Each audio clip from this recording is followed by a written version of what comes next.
their sexual preferences and what they like, what they don't like. So when it comes to helping other people in Alcoholics Anonymous, my responsibility is to show them a solution, the same solution that I found to the problems that they face. Not to give them advice or play God or run their lives or any of that. Okay, so, you might just ask yourself in terms of being practical, would it get in the way of carrying the message to a newcomer?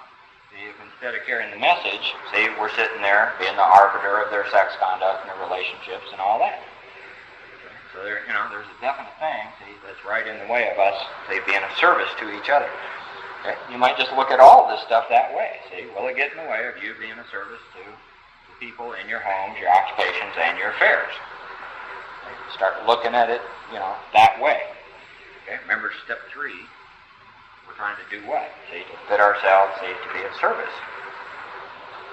Okay, 16. We all have sex problems. This one kind of blew me away. I'd never admitted this. Like I told you, I was the guy who sat in AA and said, I don't have any sex problems. I know how to do it.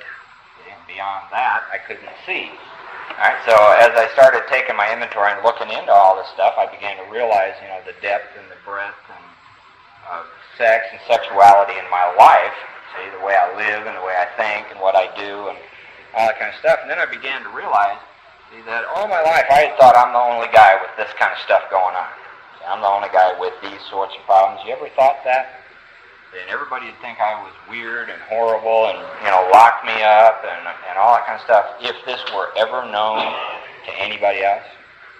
Because obviously, I'm nuts and they're not. They're living these happy lives. They may have a few little problems, but I'm sure nobody has going on what I've got going on. All this weird stuff that I think and do and hide, all that kind of junk. So you might look and see if you've ever had that attitude. That you're the only one, with a sex inventory. You're the only one who's had any problems, with your sexuality. Any doubts and fears and resentments and envies and conduct that's harmed others and all the stuff that we are beginning to look at. Because, I just thought I was unique. It's just my alcoholic thinking, turned around. I'm the only one who does this. Okay? And, I'm not. All alcoholics seem to have an inventory once they're honest with themselves. So we don't all have the same sex problems, but we all have sex problems. Okay, 17, we'd hardly be human if we didn't. I had never accepted that. I'm the guy that the book talked about over in chapter 5 who plays God. God doesn't have sex problems. God just gets to go on his merry way and do whatever he wants, without any consequences or responsibility or any of that sort of stuff. And that's pretty much how I had thought of all that. I had never accepted the fact that I'm a human being, that sex is a fact in my life. I do have problems with it. I need to be honest about that. I need to find a solution.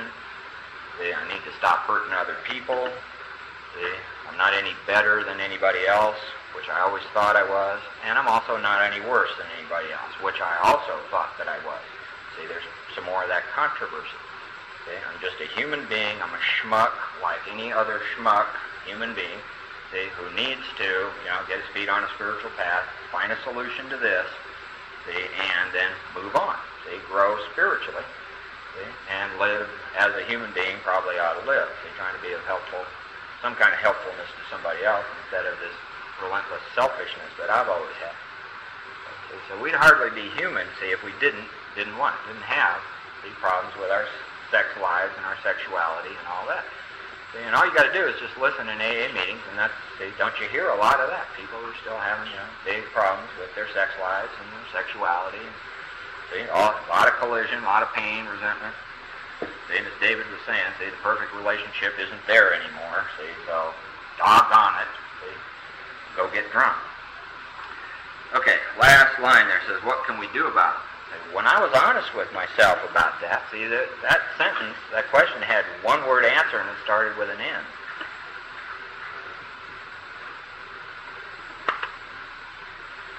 I've been trying to do something about this all of my life. No matter what I do about this, it doesn't work. So I found as a result of taking a pretty honest, thorough look at all of this that I'm just as powerless in the area of sex and sex drives and thinking and emotions and attitudes and all that as I am over my fears and as I am over my resentment. Okay, so you might look and say, if you got power over yours. If you do, that's fine. I didn't. My life was unmanageable in the area of sex and relationships and all that kind of stuff, the same as it was with resentments and fears. Okay, now that we have looked at our thinking and attitudes and emotions, we're going to look at this thing called conduct. Anybody know what's the difference between conduct and thinking? Conduct implies action. Right. If you ever been around AA old-timers, they're quite often talking about how people can't see what you think. What do they judge you by? What you do. People don't judge us on our intentions. You ever heard that? They judge us on our actions. And our actions or our deportment, that's our conduct. Okay, so they're going to ask us 5 questions here in this next short paragraph. It says we reviewed our own conduct over the years past. Over the years past means what? Yeah, from here, how far? Yeah. Over the years past. How many years? Is that an arbitrary number or just back through your life, same as we did resentments and fears? Okay, so we reviewed our own conduct over the years past. Okay, now here come 5 questions. Where had we been selfish, dishonest, or inconsiderate? Whom had we gone to bed with? Who'd we screw?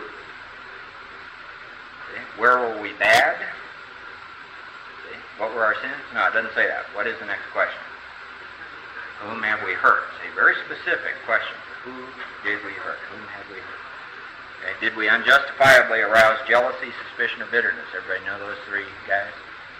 Jealous, suspicious, bitter. Okay, question number 4. Where were we at fault? See, what were our faults? And the 5th one, see, is the beginning of looking at the sane and sound ideal for our future sex life. What should we have done instead? Does it change the sense of the sentence if you say, what could we have done instead? Is there any difference between could and should in that sentence? It doesn't say, what could we have done instead? It says, what should we have done instead? Michael, I think this paragraph answers the way I see that you read before. I don't see it. The way I see it, so it says, we all have sex problems because it is human at the beginning. What can we do about them? I don't believe that the answer is nothing, because the answer is in this paragraph. And that's why I have to ask myself, first it talks about the problem and then the solution. And if I have sex problems, that doesn't mean that I'm a human. And that's a good way to justify my sex problems. I'm a human being, and I have to do anything about it. Because I do that. And for me, I don't have to have sex problems. The answers are, anytime I have a sex problem, in this paragraph, that's the solution. Where am I at fault? Where am I at fault? Well, I can see what you're saying, Steve, but the review of the conduct is not the solution. The solution begins in the next paragraph underneath that.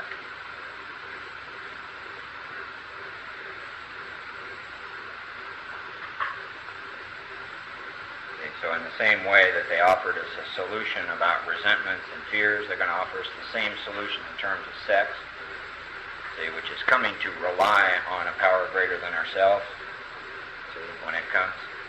See, up until the middle of the page there, see, we're still, we may have a whole bunch of awareness about the problem. See, many of us do have awareness of the problem, but awareness of the problem is not the solution. See, self-knowledge avails us zip. So we do need to understand the problem, see, but the solution has to do with a power that is greater than ourselves.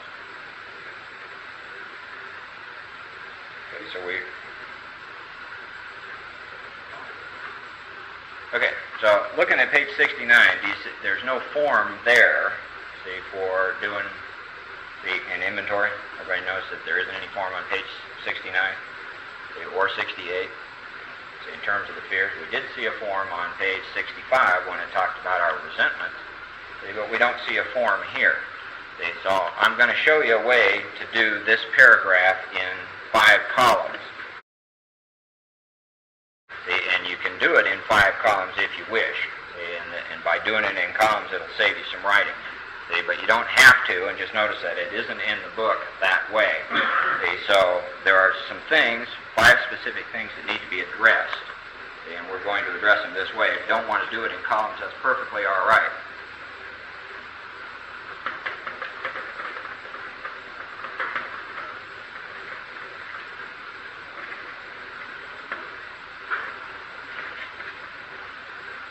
Looking at that paragraph, see, it seems to me the first thing that I need to know is how many people did I hurt? You know, how many people did I sleep with? See, so I started asking myself, see, when I take a high school girlfriend, for example, her name was Patty. See, she's the one I slept with. She's the one I had sex with.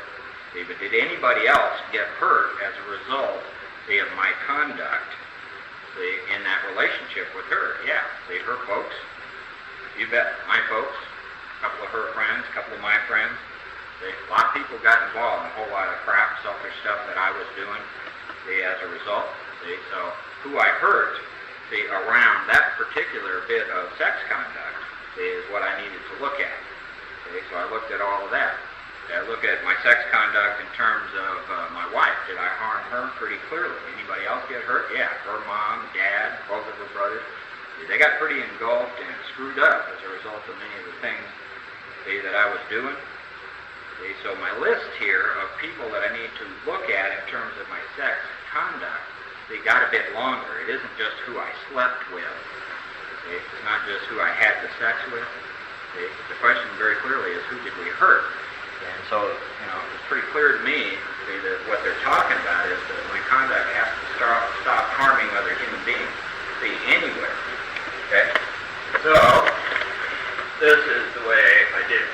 Whom I hurt. It would be column number 1. Where was I selfish, dishonest, or inconsiderate?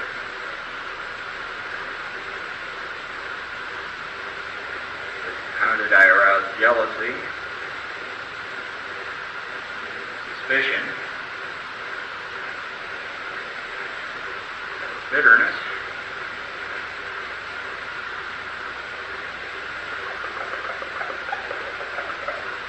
that's 3 of the 5. Down here is my faults and what I should have done instead.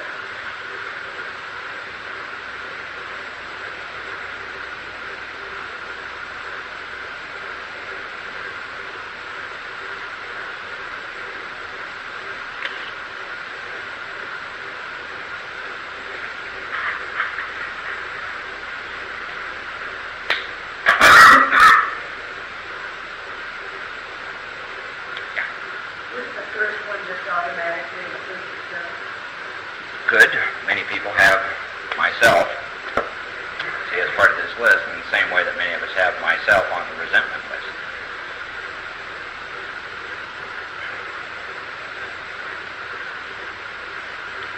And the second one was the selfish, dishonest. I did not think you said before we use selfish, dishonest, and consider it towards the one that you hurt. Yeah.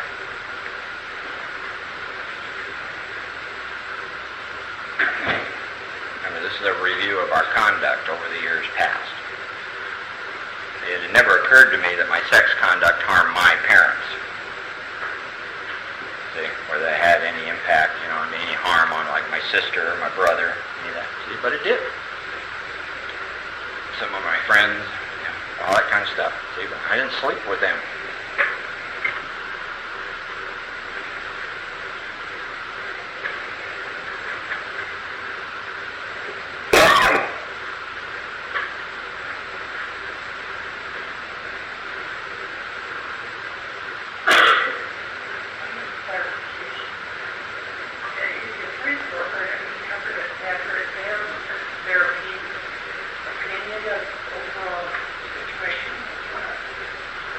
It could happen in a lot of ways. Let's say, just take a couple of examples. How about an affair with a married woman or a married man who's, you know, got kids and all that kind of stuff. See, so we're doing this thing, going to bed with that human being. See, but now, see, they take the secret, see, into their lives. Okay, their families. See, would that have any impact whatsoever, see, on marriage, the relationship, see, the kids, see, any of that kind of stuff?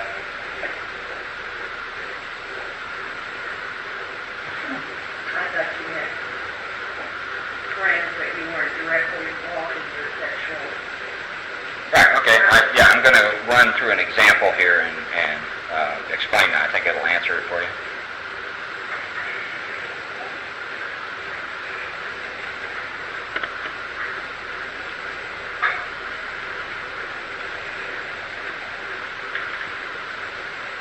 As you go through and do this, see, one of the best tests for should someone go on this part of the inventory is to put yourself in their place.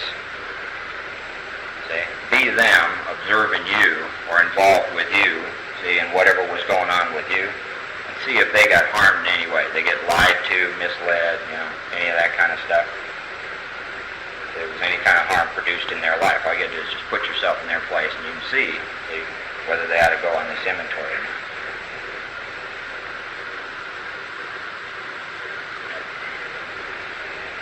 Remember, there aren't any gold stars for doing this. This is just simply a matter of us being honest with us and God as we understand God.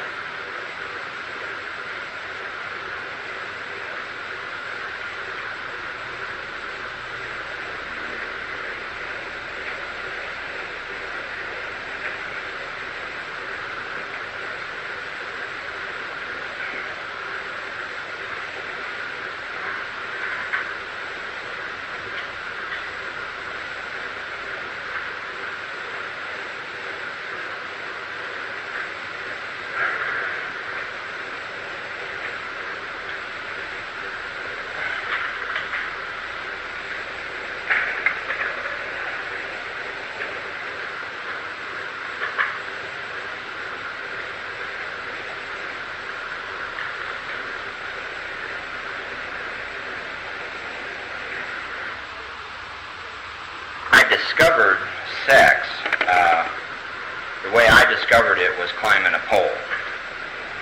This thing happened to me one day. I didn't understand what that thing was. I couldn't have labeled it sex, see, but it happened between my legs, and it was just wonderful. And I immediately became the world's most prolific pole climber. I was 8 years old, 9 years old, something like that. I was just instantly obsessed with this. One day, my dad caught me climbing this pole, see, and he tumbles to what's going on with his kid over here. And so he started giving me a lecture about that, see, about how that was bad, and you shouldn't enjoy that, and you shouldn't do this anymore, and da-da-da-da-da-da-da. See, and he was, I was this little bitty kid, and he was this big guy, he's 6'2", a couple 100 pounds, and he was like, I'm doing one of these. And I can recall, standing there looking at him, looking up and feeling kind of ashamed and embarrassed, see, and nodding my head and doing this yes sir kind of thing, and knowing, see, while I was doing that I was lying to him, see, that I wasn't going to stop doing this. See, and that's my first recollection of truly defying my parents. See, I'd been angry at them before and afraid, and there was dysfunction. There was all that other kind of stuff. But up until that point, I had been a pretty obedient kind of a kid. See, and I had pretty much followed the rules and the regulations in our family. See, and I had pretty much done what my parents wished that I would do. See, but here, see, was the first great act of this, see, in my life. See, now I wasn't honest about that at all. See, and while I was nodding to him and saying yes sir and doing all that, see, inside the decision I made is I'm going to keep doing this, I'm just not going to get caught. See, and that was the beginning of a lot of dishonesty and a lot of sneakiness and a lot of stuff that began to happen in terms of my relationship with my dad and my mom and the people in my family. See, and I changed. My conduct changed as a result or a consequence of all of that. See, and I could see that pretty clearly.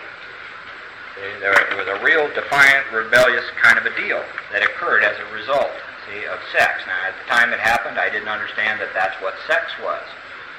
See, I didn't even know that. I was totally ignorant of that. See, but someone was trying to take away from me something I liked at that point, see, and I wasn't going to stand for it. See, not just this little kid. See, so, see, there is one instance, see, of dishonesty happening and selfishness and all that, see, and, you know, it's kind of hard to put a lot of judgment on those kind of things that happen when you're a kid, see. Just, you may find that you made a bunch of those kind of decisions. See, it isn't a matter of right and wrong. It's a matter of decision. Boom, I made it. See, and then stuck with it. See, as I went through my life. And see, and it definitely affected my relationships with adults and other human beings and all kinds of stuff like that. I mean, you know, became obsessed and protective. See, so there's one instance. Let me put Patty up here and just run through this. See if it helps answer any other questions you got. Her name was Patty S. And see, what I'm doing here is taking my own inventory. I'm going to disregard her side of it completely. See, this was by no means the Virgin Mary. See, this is not, you know, some immature Mother Teresa kind of girl at that point. And I met her when I was about 15, 16 years old, and I pursued her virginity for a couple of years as we went through Catholic high school. And a bunch of different kinds of things happened. See? So I started asking myself, how was I selfish, dishonest, or inconsiderate? And there were a whole number of things that went on. And I just started to list them here. See, just the incidents, see, that occurred. See, number one on the list was this whole prom deal that happened. She and I went steady. I don't know if they still call it going steady these days. But we were an item, and everybody else knew not to ask her to the prom because she was going to go with me. See, so I just refrained from making the request formal. And I just kept putting it off and putting it off and putting it off. And I was doing this, see, just to be a jerk. See, because I had the power to do that, and I was retaliating against her for some of the things that she's done, see, in our relationship. See, so she's now in this position where she can't, you know, do all the things that the girls were doing in order to get ready for the prom, you know, like go shopping for the dress and pick out the flowers and all the various kinds of things that go on. And this whole business about the prom escalated. Remember the circles we looked at as we went through chapter 2? How people get engulfed and all that? All kinds of people got engulfed in this relationship between me and her. See, this whole business was based on our sex stuff that was going on. Her friends, you know, people started, you know, how in high school there's all this gossip and who's doing what to who, and my friends would come and say, why are you being such a jerk, and not asking her to do that, and I'd give them the finger, and I'd tell them, you know, screw you, and I was thinking I was doing okay. And all this, some of the faculty got involved, her parents got involved, everybody starts getting upset, spinning as a result of this selfish, dishonest, and inconsiderate thing, see, that I'm doing called, I'm going to make her wait, simply because I can do that. See, it's a way that I can get even, see, and do the kind of things that I want to do. So there's a whole story behind the word prom. There's another one called abortion. I got her pregnant. And I found out, see, through the grapevine, through a friend of ours, that she was pregnant. She didn't tell me directly. See, which should have been an ominous warning in my life, see, but remember I was talking about how I couldn't talk to my wife about this stuff? See, well, that kind of lack or inability to communicate, to be honest about sex, was going on way back here. See, so she was afraid or upset or whatever, couldn't tell me directly, so she tells some friends tells friends, you know, finally the word got to me that she's pregnant. See, so I went, well, screw her. And I used the fact that she hadn't told me directly but had embarrassed me by telling all these other people, putting it on the grapevine, as an excuse to just like cut off all communication with her. See, screw her. See, if that's the way she wants to be, I said to myself, she can just go be that way. She missed a period and then missed another one, and she was the daughter of a doctor, and her best friend, whose name was Barbara, was also the daughter of the doctor. So the two of them cooked up this little scheme, and they broke into her dad's medical clinic, and then broke into the narcotics cabinet wherever they keep whatever the drug is that causes spontaneous abortions or miscarriages. And I don't know how they found out about this, but anyway, they go steal this drug from her dad. They get a hypodermic needle. Her friend loads up this needle, see, and slaps her in the ass with a squirt full of this. I have no idea if they measured it or they know what they're doing. See, and she goes through this thing called the spontaneous abortion, see, which had all this blood and, you know, weird things that go on. See, I found out all this stuff secondhand. See, I wasn't any part of doing it. See, and it never occurred to me, you know, the amount of fear, see, that she was going through. See, the amount of trouble she could have gotten into.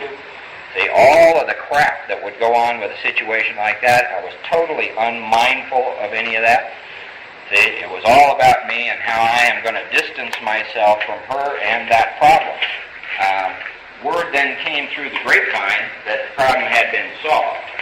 See, and as soon as I found out that the problem had been solved, I was back on the phone, how you doing, baby? See, and did whatever I needed to do to get back into her good graces. Okay, so now that sex conduct, pretty clearly, selfish, dishonest, inconsiderate. It blows me away to look back at that point in my life and to see how totally self-centered I actually was. And how my attitude was that nobody could tell me anything. I considered myself an adult who knew everything he needed to know about sex and relationships, and human beings, and all that sort of stuff. And all the people who tried to help me, see, and to point out to me that there was something wrong, see, in the way I was conducting myself, see, in this whole area of my life, see, and how I gave them all the finger in one way or another. See, selfish, dishonest, inconsiderate stuff. I had a whole list of these kind of things. See, but notice there's just a couple of words that go in the column. See, so when I did my fifth step, see, I did there what I'm just doing here, see, which is I explained the whole, what all went on and my part of it, and how I was selfish, dishonest, and inconsiderate to the person I did my fifth step with. Okay? See, and what that did was save, you know, writing all of that stuff out, you know, hundreds of words and long story and all that sort of stuff. And there was quite a list of stuff that went here. Okay, over here, jealousy, suspicion, and bitterness. I was very critical of her. And I was always honored with that kind of criticism about the way she looked, the way she dressed, who she hung out with, and what she ought to do, and all that sort of stuff. I compared her. This was a good way to make her feel bad and to assert my masculine dominance and all that. So I would compare her to billboards, other girls in school, other women that we would see at football games and all that. Why don't you dress like that? Your tits aren't that good. See, all this kind of stuff, just a little sly, you know, dig kind of thing that I would do constantly. See? Comparing her to other people, criticizing her. I always had the radar on. I was always looking at the other girls. See, high school and everywhere else, no matter where we went, see, I was doing that and lying about it, trying to conceal that from her. And it aroused a whole lot of suspicion, see, a whole lot of that kind of stuff. There were innumerable lies that I told her about where I was and what I was doing and all that sort of stuff. See, and as this went on, she became increasingly more suspicious and more bitter, see, and more disbelieving of the things that I would tell her. And as I would tell her these things, she would, and the more she would do that, the more angry, selfish, and dishonest I would get. Resent her for doing that, when I set the whole damn thing in motion. And if I was with another girl, I wouldn't tell her, except I might, drop a hint here or there. Because she had this thing about being jealous, and so I would use that. And if she was on me at all, I would try to diffuse her recognition of my selfishness by making her jealous and getting her upset. Very manipulative and controlling. I was doing all of this stuff. I was the president of the junior class in a Catholic high school, and pretty much viewed by the faculty and a whole bunch of people, as somewhat of the all-American boy. And hidden underneath, that act that I put on for all these people, was this kind of stuff. A rather long list of all this.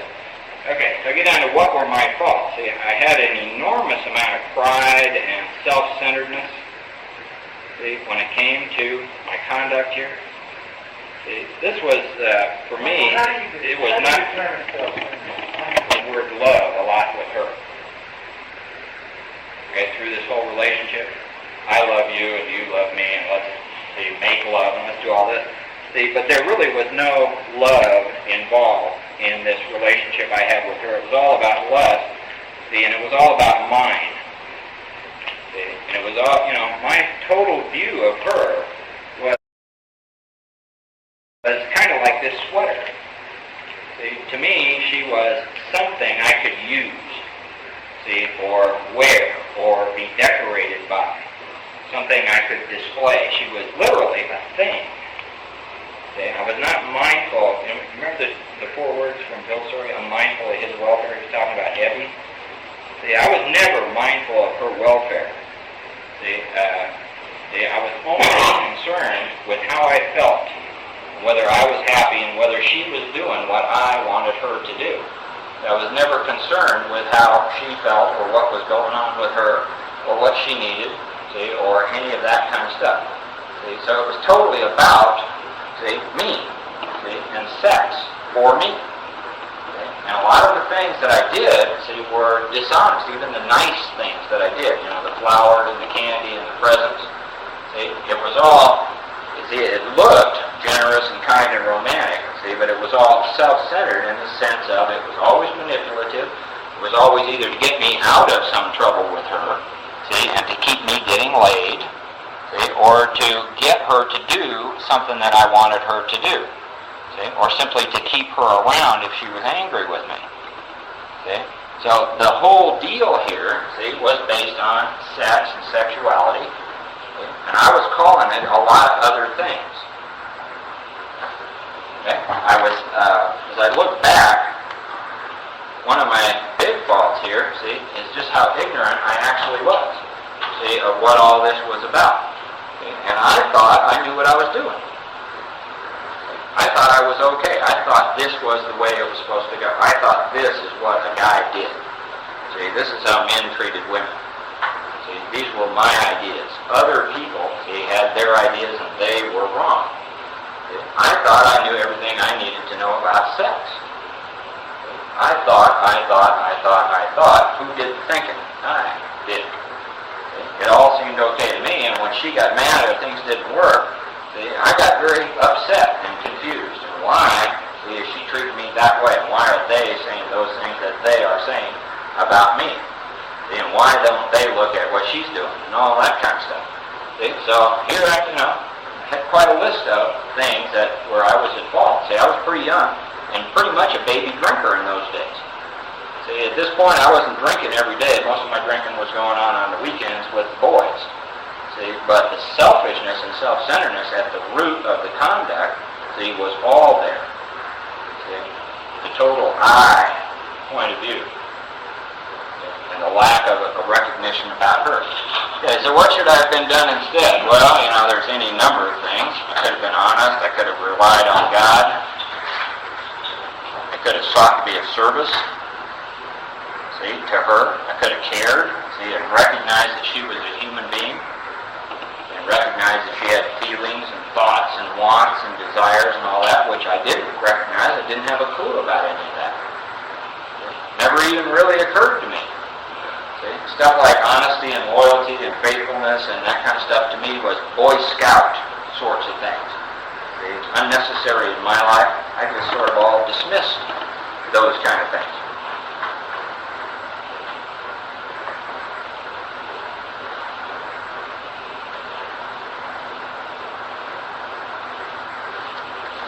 Could have been considerate. Considerate doesn't mean nice.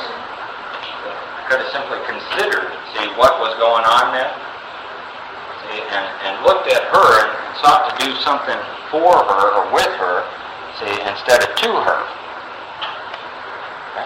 See, and underneath all this, see, was basically, see, this driven, see, by 100 forms of fear, self-delusion, self-seeking, see, and self-pity in the area of sex. Okay? See, so she got hurt. See, somewhere along the line, see, I don't know, she may turn, I haven't seen her in quite a few years, see, but she has her own inventory, but we're not, this is not about her inventory, this is just about what I did.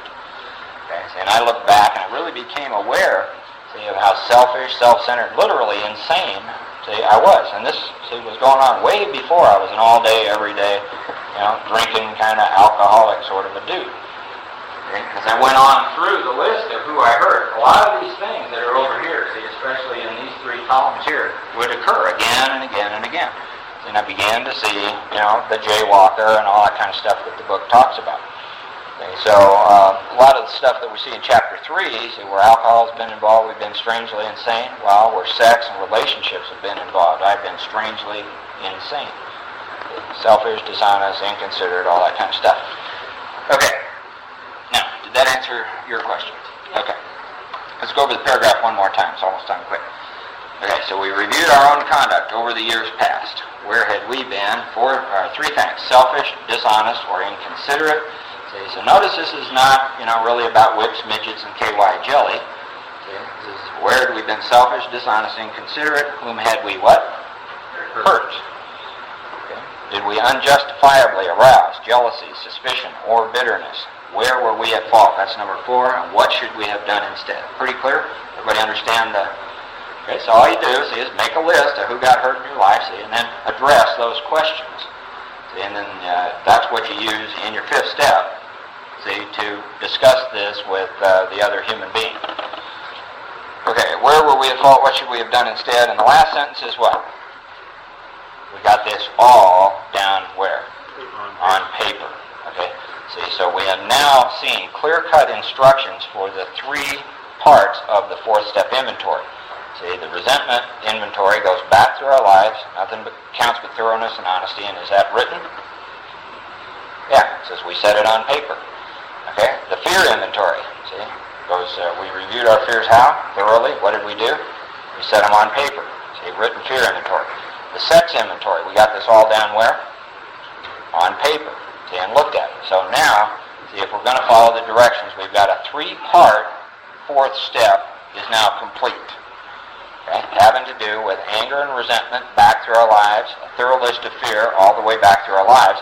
See, and now a written inventory of sex, about sex and our attitudes and our conduct. See, and that goes back through our lives. So now we got quite a bit on paper, and you'll see what they have to say about that next week. Now, what we'll get into is Virginia's question about what is the solution. See, well, this is only the beginning of the solution. See, which is first we have to be honest about the problem. See, and face it. See, remember page 64 that step 4 is about facing and being rid of the things in ourselves which had been blocking us. See, so as you just take a look at what the book is saying about this, would any of this have anything to do with self-will? See, and if it does, see, and it remains, see, is that going to block you off from God as you understand God? Okay, see, and when we get over 2 pages next week, it's going to say, we hope you're convinced now that God can remove whatever self-will. See, now having written our 4th step, what self-will have we found? All this resentment, see, all this anger, all this fear, see, and all this sex stuff. See, we hope you're convinced now, see, that God can remove it. What is the solution? See, and in each case, they're giving us the solution, see, is that we ask God to remove this stuff from us. See, why? So we can, see, live our lives a different way, be of service to other people. Okay, that's it for today.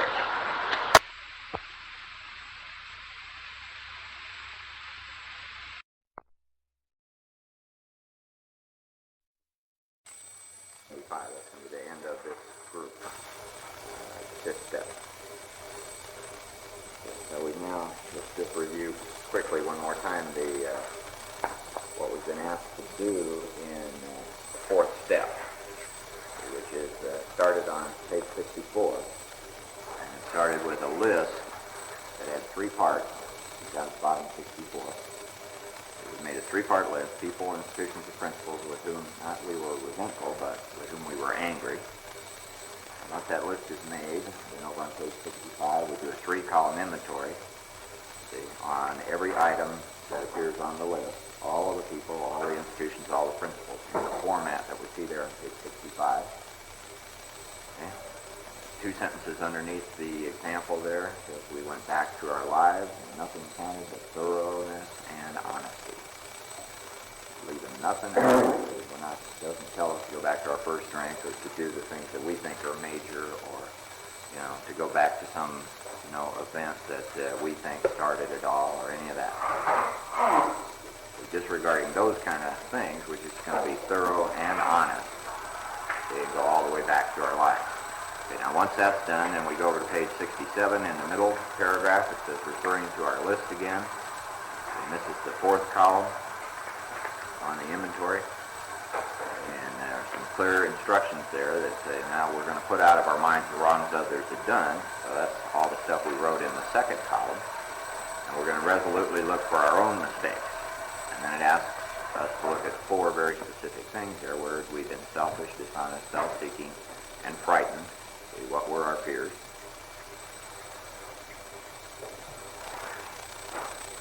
And he talks about situations that weren't entirely our fault, but even if that is the case, we're not at this point taking somebody else's inventory, we're taking our own.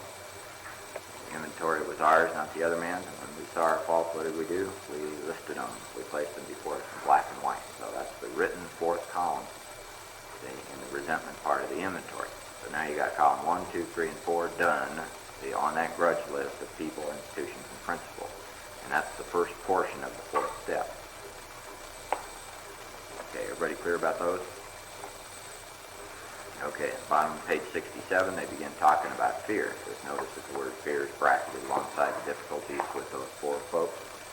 And what we find, see, in column 3 in our own inventories is there it is over and over and over again. In the 4th column, they asked us to write down what those fears were. See, but now we're doing a separate fear inventory. We're going over to the top of page 68. It tells us exactly how to do that. We reviewed our fears how?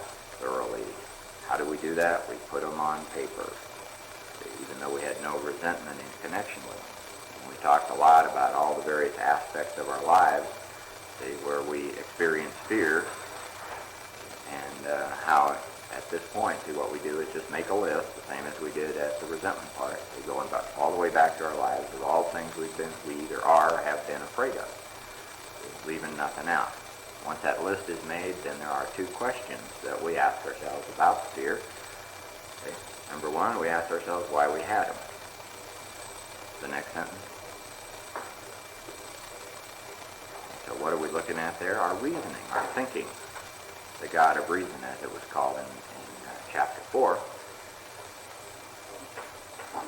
And so we all have a number of reasons for all the various fears that we have. But what we notice is that our reasoning has never gotten rid of the fear. So here we are with our fears and the reasons for them, but no freedom. So the next sentence is, wasn't it because self-reliance failed us? Self-reliance is all of our reasoning and our explanations and all the various things that we do to get rid of fear. So we run and hide and drink and use drugs and watch TV and keep busy and go to meetings, and we do all this stuff. But somehow the fear doesn't leave. So any form of self-reliance has failed. So that's what we need to honestly take a look at. It's a simple thing. So first you make a list of the fears, and then you ask yourself those 2 questions about each of the fears. Okay? And what we will see, if we're honest with ourselves, is that we are powerless over fear. Okay? Self-reliance, they say, is a good thing. See, and self-reliance is self-confidence, self-knowledge, self-esteem, self-discipline, all these self things that a lot of us have been into. Never solves the fear problem. And if we're really honest with ourselves, we see that it doesn't solve any of the problems in our life. Okay, so there we are one more time, admitting we're powerless over something. Okay, and as soon as we can see that, here comes the solution one more time. And the solution is always about a higher power. And that's about getting on the better basis, trusting and relying on God in our lives instead of ourselves. Self-reliance has not solved our fear problem. And in the next paragraph under that, towards the bottom of page 68, we saw that prayer where we asked God to remove our fear. And the price is we're asking God to direct our attention to what He would have us be. What is God's will for us?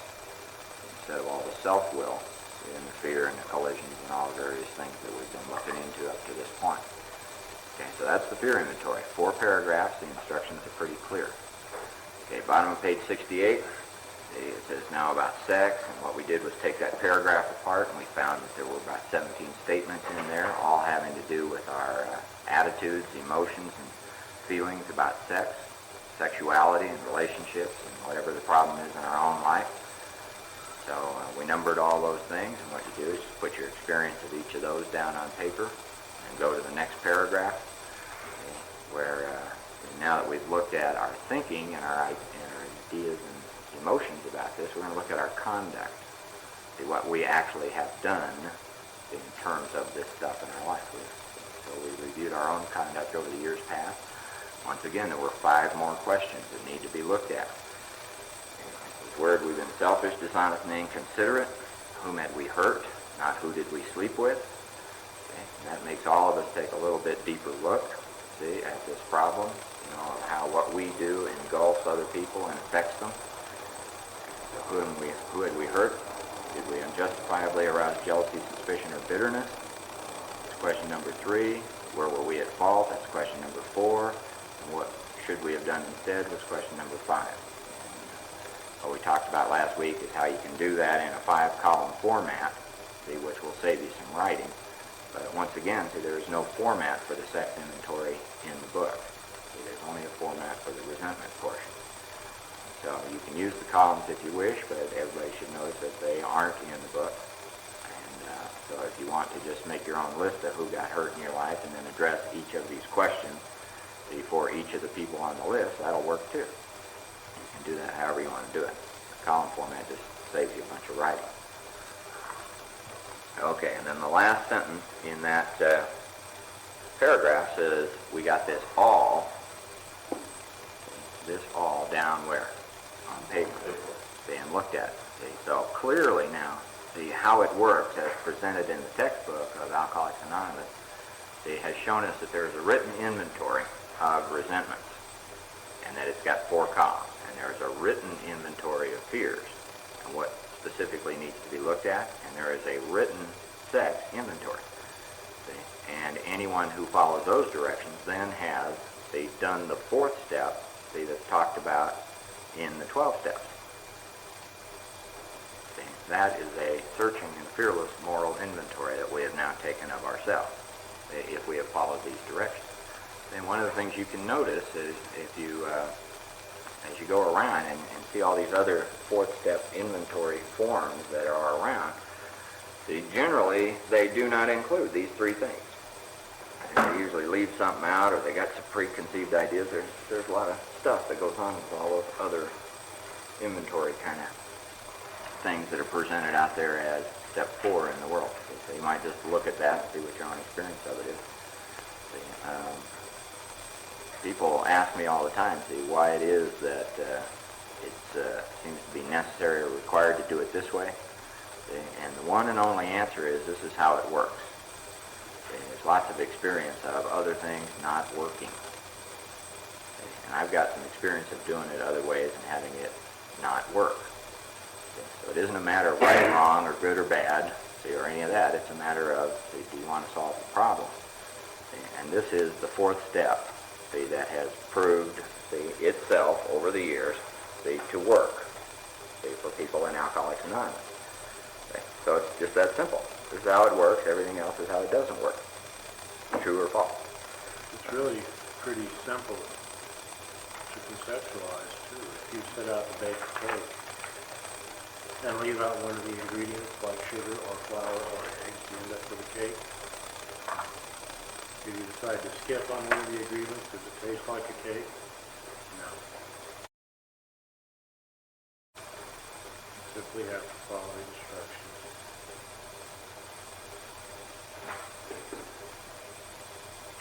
Okay, so that brings us once again in the middle of page 69. See, in those first 3 words, when I put them on the board, it says in this way. See, what does that mean? In this way. What does this way refer to? Everything we just went over. See, not some other way.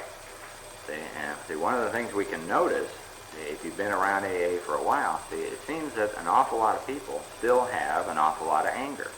They still have an awful lot of fear. See, and they still seem to have a great deal of difficulty in relationships, code word for sex. Okay? See, that seems to be an observable thing in many other words, they haven't found a solution to the unmanageability of life, even though they may have been sober for, 6 days or 6 years or something like that. See, they've still got all these problems, see, which have not been solved. See, the book is saying, in this way, this is how God is going to restore us to sanity. And this is how we're going to grasp the principles that we're going to put into practice in the areas of life where we have problems. Okay? So in this way, we tried to shape a sane and sound ideal for what? Our future sex life. And see, now a real common fear and old idea, especially about for a lot of newcomers, is that there is no future, see, sex life if we turn our wills and our lives over to God. See, fear comes up about I'll never get laid again, I'll never have sex again, see, all this kind of stuff. And see, that's an old idea that most of us picked up when we were kids. See, so I just want you to notice those 3 words there at the end of the sentence, future, sex, life. See, so there is sex, see, even if you're spiritually awakened. See, and you'll probably still fart and pick your nose too. See, so, I'm sure Bill Wilson did. And this is not about being holy and, never getting a hard on and never getting laid and, all that sort of stuff. See, a lot of us have those kind of, perfectionist sort of ideals. We think that if we take these steps, somehow, that's it. We got to be celibate. We got to, eat rice the rest of our life. All those kind of things. See, so, they're just sharing some experience there, and that may help you. It helped me because I had those kind of fears and ideas. Okay, future, sex, life. Okay, we subjected each relation to this test. Was it selfish or not? See, blam. See, very simple test. Is what I'm doing here selfish or isn't it? See, and anyone who's honest with himself sees he's not going to have any trouble. See, but okay, see, and this is that. See, we're beginning to talk about a major cause of relapse.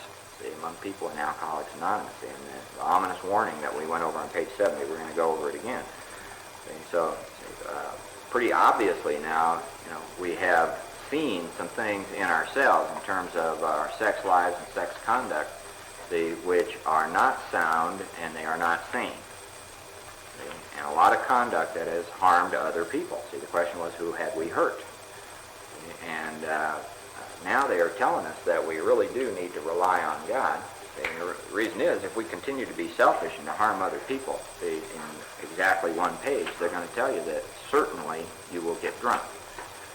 See, now all you got to do is open your eyes and your ears and listen in AA, and you can see a lot of people hurting a lot of people. See, and talking about it in AA, see, you can see it. It's obvious. See, and what happens to most people in AA? They get drunk. See, you are promised in the book, see, that conduct that continues to harm other people will get you drunk. Most people in AA get drunk. See, and I've never once heard anybody come back after what we call a slip and say, the reason I got drunk is my conduct continued to harm other people. See, it's always about I didn't go to meetings and I didn't call my sponsor and I didn't read the book. See, or I chose it or something. See, no. Okay, so we subjected each relation to this test. See, so now here we are looking at the solution, and this is where you got to ask yourself, see, if you're willing to do this. These are clear-cut instructions. See, this is how it works. Okay? So if we're going to subject each relation to this test, was it selfish or not, see, we are doing literally step 10 at that point. See, this is called taking our own inventory and being honest with ourselves about what we're up to. And we subjected each relation. See, this is part of how we begin to practice the principles in all of our affairs. Each relation to this test, was it selfish or not? We ask God to do what? Mold our ideals and help us to live up to them. See, now, if our ideals, if we need a new ideal and we have to live up to it, that implies something called growth. Is that pretty clear to everybody? See, that implies some growth. Is growth generally a fun thing? See, growth always implies some change. See, so growth and change generally have some discomfort and sometimes some self-sacrifice involved and all that. You got to start, look at it reasonably and logically and see if that doesn't seem true to you. See, and ask yourself in terms of your own willingness. See, are you willing to ask God, see, to help you get a new ideal for whatever hasn't worked, see, and then to help you live up to, which is going to require some growth and some change. Okay, we remembered always that our sex powers, and you might notice that's a plural, and ask yourself, see, how much have you relied on sex for power in your life? You remembered always that our sex powers were God-given and therefore good. See, that was a totally new idea to me. I was the world's smartest guy when I got here, but I had always believed from the time I was a kid that sex was evil and came from the devil. See, it was dirty and shameful and all that. See, I just never, here I am, the world's smartest guy. I'd never tumbled, see, that God invented sex. See? Literally, never had. See, and my problems with it very clearly came from my own selfishness, my own self-centeredness. The dysfunction itself never was sexual. See, in nature, it was selfish in nature. See, and they came from my own ignorance and misunderstanding of these things. See, so we remembered always that our sex powers were God-given and therefore good, neither to be used lightly or selfishly. If you've taken your inventory, I'm sure you've probably found some of that there. See, I thought of it and used it lightly and selfishly. See, and the flip side of that is nor to be despised and loathed. See, and that's all the guilt and blame and shame and feeling dirty and all that. And I've had that in spades also. Both sides of that. See, using it lightly, selfishly, despising it, loathing it, hating women, hating myself. See, a lot of that stuff. See, and always felt weird because of that. Couldn't be honest with anybody. I thought people think I was crazy if I said, I really hate sex. That's somebody, tell me I'm an idiot. See what you got. Okay, so whatever our ideal turns out to be, where does the ideal come from? A higher power. See, we must, here's a couple of big musts here. We must be willing to do what? To grow, first sentence. See, we must be willing to grow toward it. Have to. See, and another must, next sentence. We must be willing to make amends where we have done harm. So here is the second place in the inventory where very specifically they talk about harm done other people. See, the first place we saw that was column 4 of the resentment inventory. See, and here the question in our sex conduct portion of the inventory was what? Who did we hurt? See, now that we have seen that, we have it on paper, see, we have to ask ourselves, am I willing to make amends, see, where I have hurt these people? Okay, and here's where the big caveat comes from. It says, provided we do not bring about still more harm in so doing. And how you tell that and all that is discussed in step 9 in chapter 6. So amends in the area of sex and relationships are usually the most touchy. Okay, so that's something that you need to work with your sponsor on or whoever you're actually working with. See? And so when you get to step 8 and 9, there is some discussion and that kind of stuff that needs to go on. Okay, in other words, we treat sex as we would any other problem. Now, what most of us find when we take our inventory in the area of sex is that it's pretty clear to us that sex and all the stuff that goes with it is the world's biggest deal in life. See, and you might just, take a look and see if sex hasn't been the world's biggest deal in your life. See, and what they're telling us here is a major promise. See, it's not that sex goes away. See, it's the obsession. See, and all the emotional crap and the selfishness and all that stuff that we've all had on top of it, that's what we can be free of. See, then you still got sex and you still got a sex life, see, but it's no longer the world's biggest deal. See, and you're no longer, see, in much danger of getting drunk as a result of this kind of stuff. So in other words, we treat sex as we would any other problem. I've worked with a lot of alcoholics in the time I've been sober. I've been sober about 9 years now, and even people who have, worked the steps, see, that I talk to, most often have not done their sex inventory. See, it's generally has been left out. See, and their conduct and see, all this stuff continues on, all the crap about this, see, they never find a solution to the problem. So what you'll see as you go through following the instructions here and thoroughly doing the inventory is you'll see why resentments, fears, and sex all hook together. That'll start to make some sense to you. You're going to see some duplication on the sex inventory with the people on the grudge list. See? You're going to see a lot of things. See? Remember, what we're looking for here is stuff we don't know. See? We're not looking to display what we already know, because what we already know is what got us in the room. See, what we already know is not the solution. See, so we're trying to learn and to discover, see, the truth about the facts and trade. That's why we're doing this. what happens is when people actually do that, do follow these instructions, you begin to see and to learn, see, and to understand, see, and to really realize, see, why it is that we need to rely on a higher power in all these areas of our life. Okay, in meditation we ask God what we should do about what? Each specific matter, see, so that doesn't sound like get up in the morning, and say the third step prayer, does it? No. See, this sounds like we're getting right down into the nitty-gritty of life with the solution. See, each specific matter about what? Having to do with sex and relationships and that kind of stuff. Okay. The right answer will come. That's a promise. Here comes the requirement if we want it.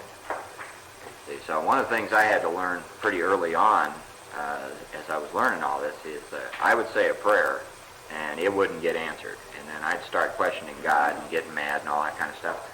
And what I had to learn was that I needed to stop questioning God, see, and start questioning the kind of prayers I was saying. See, because I didn't want the right answer. See, I wanted to be backed up. See, and that's really what I was praying for. See, I had already decided what I wanted and what I thought would be okay. See, and then I'd be praying. See, but I wasn't praying for the knowledge of God's will or a new ideal or anything. See, I had decided what was right and good for me. See, and then I'm asking God to reveal to me that I'm right about that. See, and it didn't happen. God's going, wrong. See, there's just major silence that would occur, from the heavens. So, what I can suggest to you is that if you find that your prayers aren't getting answered, see, stop questioning God and start questioning the prayers that you're saying. See, they're probably selfish. They're probably self-will. That's what I found in almost every case. Okay, next sentence. God alone can judge our sex situation. All right, now, does that mean that our sponsor is qualified to judge what's going on with us sexually? Does that mean that people in AA are qualified to judge what's going on with us sexually? See, does that mean that we're qualified, see, to judge ourselves? See, what does the word alone mean? Yeah, that's it. See, God alone can judge our sex situation. Blam. Statement of fact. So look, see, and if you've already begun your inventory, I'm sure you have seen a lot of self-judgment going on. A lot of beating yourself up. See, a lot of self-pity, all that kind of stuff. Anybody find any of that? So I had it in spades. See, God alone can judge our sex situation. See, so I'm not qualified to judge anybody here, and I'm not qualified to give anybody here any advice. See, I ain't the judge.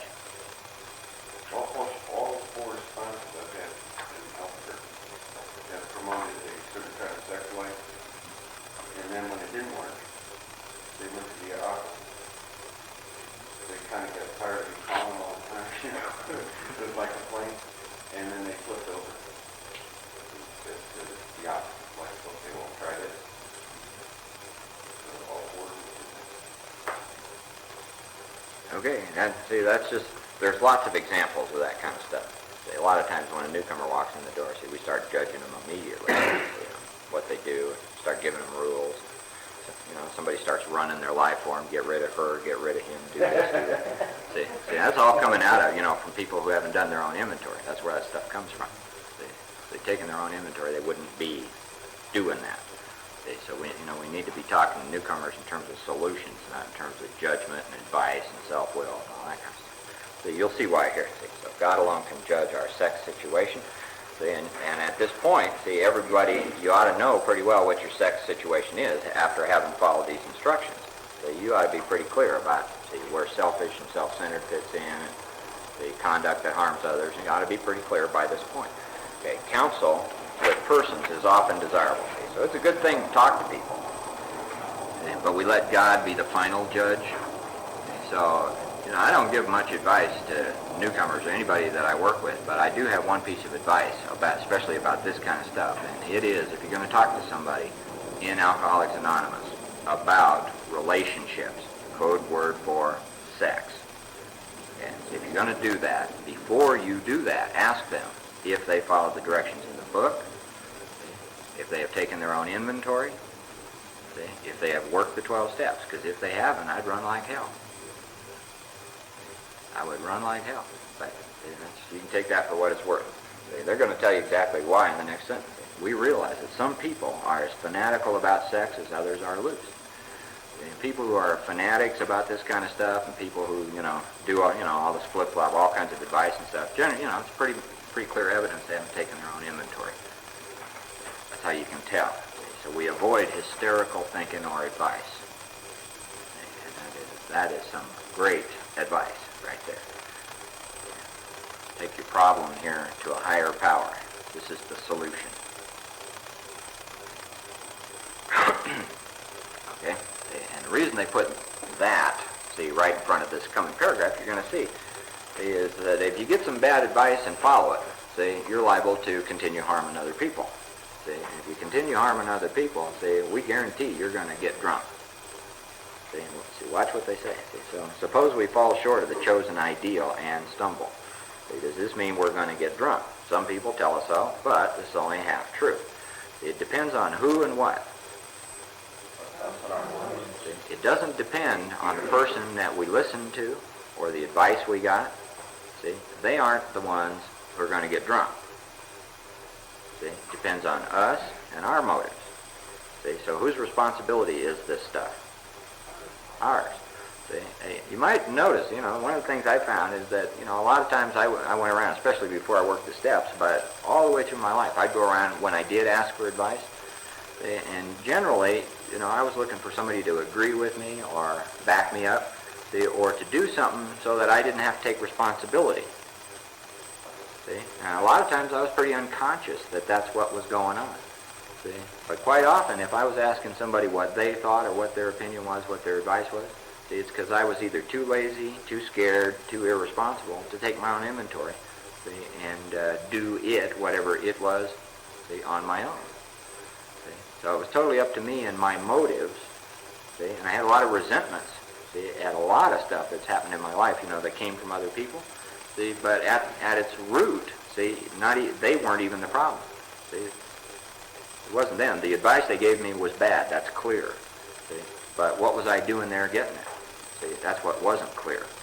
See, all the selfishness and the self-seeking that went on, see, in the manipulating of other people about that kind of stuff. Okay, so it depends on us and our motives, and it really does. This is our responsibility, not somebody else's. See, if we're sorry for what we have done and have the honest desire to let God take us to better things, a new ideal, growth, change, okay, honest desire to do that, see, we believe we will be forgiven and we'll have learned our lesson. Here comes the ominous warning. See, if we are not sorry, number one, and notice the next word is conduct. It doesn't say thinking, beliefs, desires, or intentions. See, if what we do, our behavior, continues to harm others. Right, now in the sex inventory, what was the question that the conduct inventory was based on? Who have we hurt? Okay, see, so we now see that we have hurt any number of people in our lives. And they're telling us here, see, if this continues, if our conduct continues to harm others, see, you guys read the rest of the sentence. We promise you, see, we are not theorizing. See, these are facts out of our experience. See, and it's pretty clear if in any AA group, if you just open your eyes and listen, so you will see a lot of this going on, and you will see people getting drunk. See, and they don't even know why. They do not believe this. Okay, so these are facts out of our experience. Okay, next paragraph. Now they're going to take everything that they have just suggested and shared with us, and they're going to wrap it all up in a neat little package. So this is a paragraph you might want to come back to, see, and look through and see, one more time. It says, to sum up about sex. Number one, we earnest means no kidding, pray for what? The right ideal. Because apparently we've had the wrong one.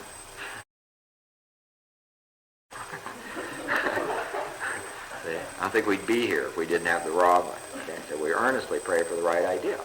Now that may scare you. It scared the hell out of me. Getting God involved in my sex life, was just almost an inconceivable kind of leap for me before I did this stuff. We earnestly pray for the right ideal, for guidance in each questionable situation.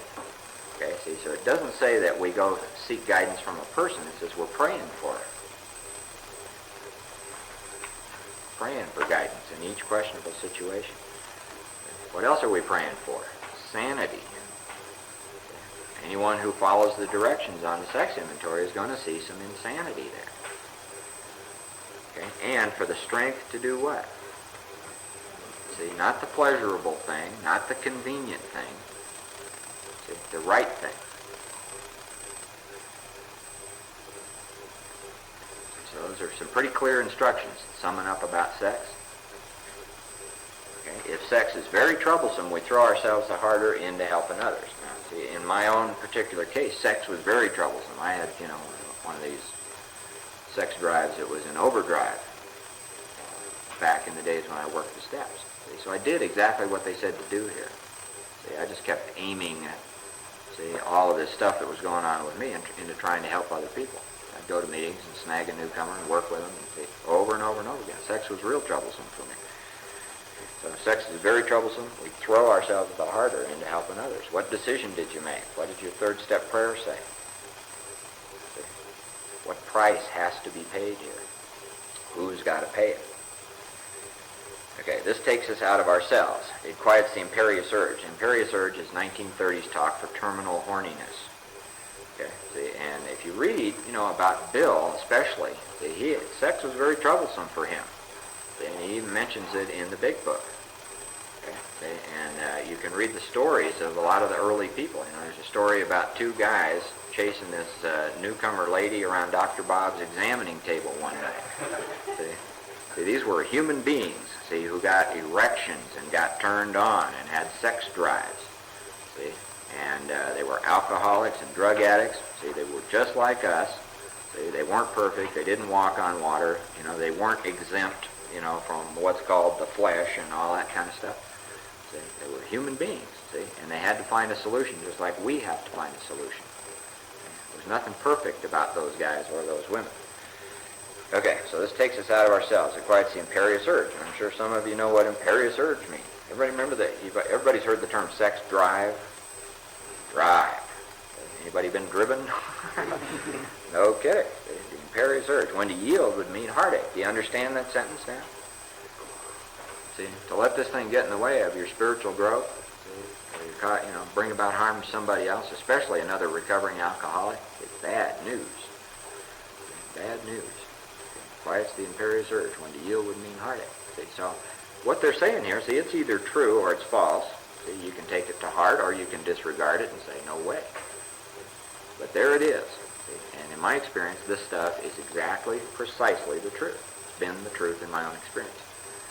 So you can look, for yourself. So you got to ask yourself, how bad do you want to stay sober? Not many people do. A lot of people I know in AA think they're totally exempt from all this stuff. This doesn't apply. They got their own program. Good luck. You got to take your own luck. Okay, now that's it about sex.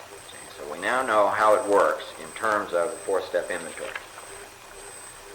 So it says, if, and this is a big if we have been what? Thorough. All right, now where did we see the term or the word thorough and terms for thorough? We saw it in the written resentment inventory. Nothing counted but thoroughness and honesty. We saw it in the written fear inventory. We reviewed our fears how? Thoroughly. We saw it in the sex inventory. Many of us needed an overhaul there. What does overhaul mean? Thorough examination of all this stuff. So if we have been thorough about our personal inventory, we have a couple of 3x5 index cards, with some notes on them. Is that what your book said? Back of a matchbook, a cocktail napkin. We have written down how much? A lot. See, if we have been thorough. See, and they've told us that nothing counts but that. See, now a lot of people in AA say that ain't true. But, book's either right or it's wrong. It's true or it's false. If we have been thorough, we have written down a lot. See, we have listed and analyzed our resentments. See, it doesn't say we dumped our shit. See, we have listed and analyzed our resentments. See, some work got done here. See, we know what we're doing. See, we're trying to discover the truth about the stock and trade. All the things that they talked about in those various places. We've listed and analyzed our resentments. We have begun to comprehend. See, comprehend means get it. A deeper understanding. See, we've begun to comprehend their futility. Futility means it doesn't work. See, it's a hopeless pursuit. We've begun to comprehend, see, their futility and their what? Fatality. Is everybody getting some comprehension of that? See, that this stuff is not justifiable, discussable, dismissible, any of that? See, this stuff is futile and it's fatal. See, for us and maybe for other people. Okay, we have commenced to see their terrible destructiveness. Okay, see, so, begun and commenced mean pretty much the same thing. See, talking about starting a process. Okay, so we've commenced to see their terrible destructiveness. Have you, see, commenced, see, or at least started to see the terrible destructiveness of resentments, fears, and sex problems in your life?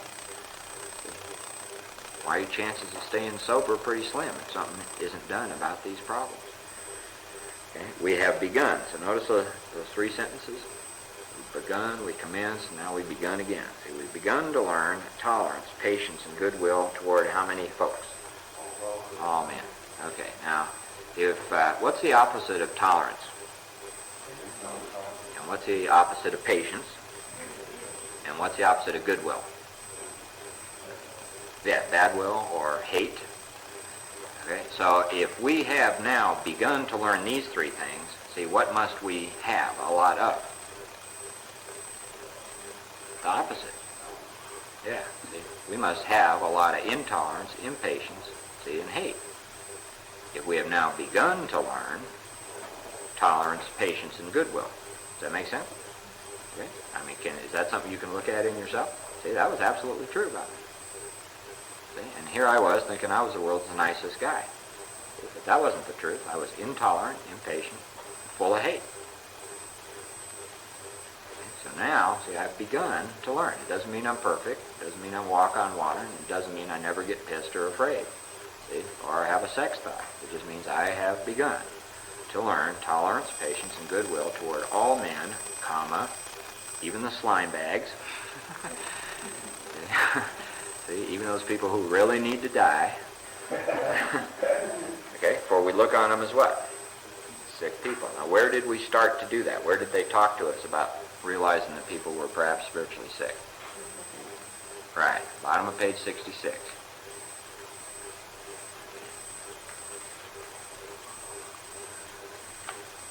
So this is a beginning. This is not the end. We're not perfect at this point. Okay, we have listed the people we have hurt by what? All right, now where do these people show up? The lists of people we have hurt by our conduct. Where are the two places in the fourth step where we had a clear instruction to do that?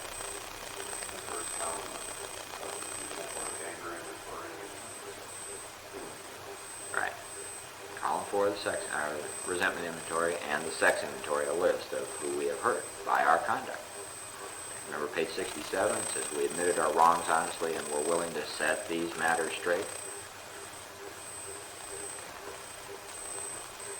Sex conduct inventory, who have I hurt? Clearly going to be identified if we're being honest and following the directions. Okay? So we're actually going to find the basis of our 8-step list right here in column 4. But we aren't going to find it if we haven't been honest about this. So it says we have listed the people we have hurt by our conduct. See, that's hopefully what we are now concerned about. See? Hopefully no longer are we concerned about step 2, see, where our hurts by other people's conduct. We have listed the people we have hurt by our conduct and our willingness. Remember step 8? We are willing to do what? Straighten out the past if we can, if it's possible. Okay. In this book, you read again and again. Again and again means over and over. See, that faith did for us what we could not do for ourselves. So